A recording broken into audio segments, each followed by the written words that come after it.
Welcome, dear listeners, to a place unlike any you've ever imagined, a sanctuary for the magically inclined, a haven for those whose wands possess a spirit all their own. We invite you to step through the gates of the Glimmerwick School for Wayward Wands. Was unlike any other, a place where the ordinary was constantly redefined and the impossible became a daily occurrence. Its twisting hallways and color-changing walls weren't just quirks of design. They were reflections of the ever-shifting magic that permeated every stone and corner. Every day was an adventure, a new opportunity to discover hidden passages, encounter mischievous sprites, and perhaps even stumble upon a secret or two.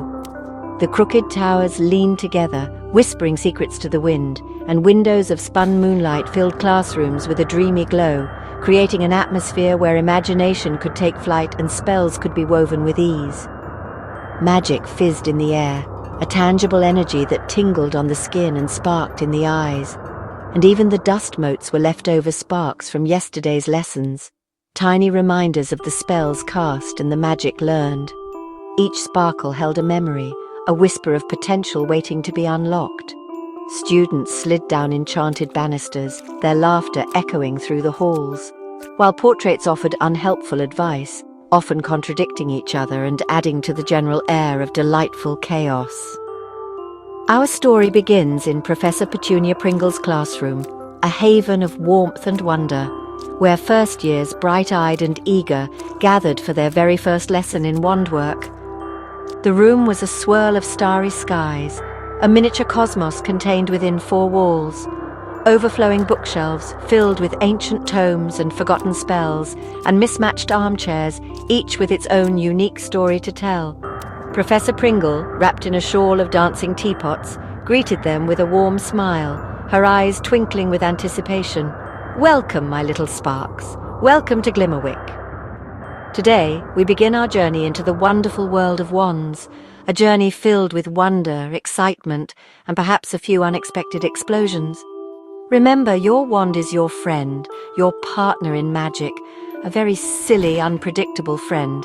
Let's be patient with them, shall we? After all, even the most powerful magic requires a little bit of understanding and a whole lot of heart. The first spell was Wingardium Leviosa, the levitation charm. Professor Pringle demonstrated a gentle swish, a hopeful flick, and her feather floated gracefully. The students tried, nerves buzzing. Leo's wand sent his whole desk floating, not just the feather. Poppy's feather multiplied into a cloud of glowing pink humming feathers. Another student's feather shot up, burst into silver sparkles, and rained down. Professor Pringle glided around, offering gentle guidance. "A little less oomph, Leo dear." "Poppy, that's a duplication charm. Save it for biscuits." She brushed sparkles from a student's shoulders, smiling. "Mistakes are just spells in disguise," she said. "They help our wands get to know us and teach us to listen to what they truly want to do." The room buzzed with excitement and laughter. Weeks later, the class tackled Ricta Sempra, the tickling charm. The target teacups lined up on a table. Leo's spell ricocheted, tickling a giant encyclopedia into fits of laughter. Poppy's charm missed, landing on a droopy fern that wiggled and danced. Soon a suit of armor clanked with giggles and a girl's shoelaces tickled her into hopping. Professor Pringle restored order with a clap and a gentle spell. "Well," she said, "it seems we've cheered up the entire room instead." The students grinned, learning that magic's mischief could be just as delightful as its successes. The classroom was filled with laughter and a sense of camaraderie. Even the teacups seemed to be smiling. The next lesson was conjuring magical sparks, confetti for wizards. Professor Pringle's wand showered golden blue stars. Leo tried for crimson and gold, but produced a giant green bubble that popped with the scent of fresh grass. Poppy's lilac and silver sparkles made her quills and ink pots sneeze in tiny, high-pitched bursts. Other students conjured sooty smoke, solid butterflies, and even a honking noise. Amidst the chaos, Leo, Poppy, and Sam burst into laughter. The classroom was a mess of smells, sneezes, and butterflies, but it was their mess. Professor Pringle beamed at the joyful mayhem. Magic, they learned, was as much about fun as it was about precision. Every mistake sparkled with possibility. The students couldn't wait for the next lesson. The school library's sorting spell had gone haywire. Books were everywhere. Leo, Poppy and Sam volunteered to help Mr. Quill, the parchment-thin librarian. Instead of spells, they used kindness. Leo read a recipe to a runaway cookbook, calming it. Poppy sang a lullaby to a dragon book, guiding it home. Sam polished shelves, and the charm books followed him back in a neat line. Mr. Quill watched in awe as order returned, not by magic but by understanding. The friends realized sometimes the gentlest approach worked best. The library glowed with quiet gratitude. Books settled, shelves gleamed, and the trio shared a proud smile. Magic, they saw, could be found in simple acts. The library was peaceful once more. In the glowing, moss-lit potions classroom, students brewed a polishing potion. Leo, in his haste, dropped an entire giggle blossom into his cauldron. The potion turned shockingly pink and bubbled furiously. Poppy slid her perfect potion to Leo while Sam hid the bubbling mess with a beaker. Professor Sputter passed by, none the wiser.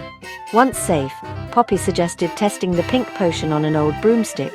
The broomstick vibrated, squeaked, and began sweeping the floor in a happy jig. They'd invented a self-sweeping, self-happy broomstick elixir. The friends bottled the potion, grinning at their accidental success. Sometimes mistakes led to the best discoveries. They decided to keep their secret. For now. The classroom echoed with quiet triumph. At the very edge of Glimmerwick Academy, nestled amongst the whispering meadows and enchanted forests, stood the ancient Whispering Willow, a tree of immense age and even greater wisdom. Its branches, heavy with years, draped down like curtains of emerald and gold.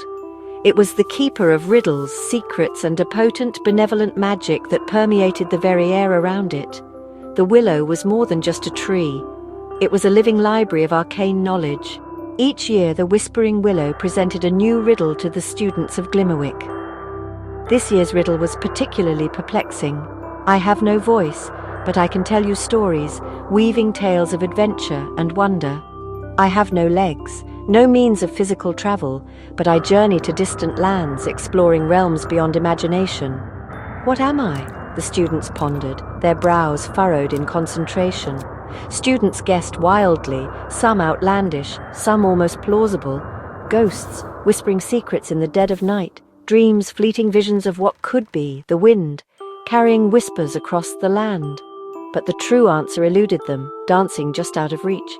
Sam, ever the thoughtful one, with a mind as sharp as any enchanted blade, watched a book shimmering with arcane energy, returned to its designated shelf in the grand library. In that moment, a spark ignited in his mind, and he realized the answer. He gathered his two closest friends, Leo and Poppy, eager to share his discovery, and led them with purpose to a specific bookshelf, one overflowing with tales of old. It has no voice, but tells stories that can transport you to another world. No legs, but travels far beyond the confines of these walls, he said, his voice filled with excitement, pointing to a worn, leather-bound storybook. Of course! The answer was a book, a vessel of endless possibilities. They raced with unbridled enthusiasm towards the Whispering Willow and shouted in unison, "A book! We know the answer!" The tree sighed contentedly. Its leaves rustled like whispered secrets carried on the breeze, and a shower of golden, shimmering, honey-sweet dewdrops rained down upon them, a reward for their cleverness. The friends, drenched in the magical shower, danced in the sparkling rain, their hearts filled with joy and triumph. The whole school, witnessing the spectacle, cheered their cleverness and celebrated their victory. The Willow's magic, amplified by their success, was shared with all, spreading warmth and wonder throughout Glimmerwick. For sometimes the simplest answers, like the stories held within a book, held the most profound wonder and the greatest magic of all. As the term drew to a close, it became clear that Professor Pringle's students had transformed into something truly special. They weren't just classmates anymore. They were a team, a tightly knit group of young witches and wizards who supported each other through every challenge and celebrated every small victory. They'd levitated, tickled, sneezed, and brewed their way through every lesson, experimenting with potions and spells, sometimes with explosive results. And every mistake, every mispronounced incantation, and every bubbling mishap had brought them closer, forging bonds that would last a lifetime. Their final task? Perform their favorite spell, no grades, just celebration. A chance to showcase their newfound skills and the unique magic they had discovered within themselves. Leo levitated his feather perfectly, a testament to his dedication and focus. Then, with a mischievous grin, he sent his desk soaring for good measure, adding a touch of playful chaos to the demonstration. The class erupted in laughter, a wave of pure, unadulterated joy washing over the room, celebrating not perfection, but joy, the shared experience of learning and growing together. Professor Pringle smiled, her heart swelling with pride at the progress her students had made. Her shawl now patterned with sleeping kittens, a whimsical touch that reflected her own perfectly imperfect nature. "Perfectly imperfect," she said, her voice filled with warmth and wisdom. "The joy of learning is in the trying, in the willingness to embrace challenges and push beyond your comfort zone. The giggling and the sharing of every silly, sparkling mistake, for it is in those moments that true understanding blossoms." The students looked at each other, a silent acknowledgement passing between them. Knowing she was right, that the true magic lay not in flawless execution, but in the journey itself. Glimmerwick was more than a school for wands and spells, a place to learn the technicalities of magic. It was a school for friendship, a sanctuary where young hearts could connect and support each other. And that, they agreed, was the truest magic of all, the invisible force that bound them together and made them stronger. The classroom glowed with warmth and laughter, a testament to the bonds they had forged and the magic they had discovered within themselves. Their magical journey had only just begun, and they knew, with unwavering certainty, that they would face whatever challenges lay ahead together.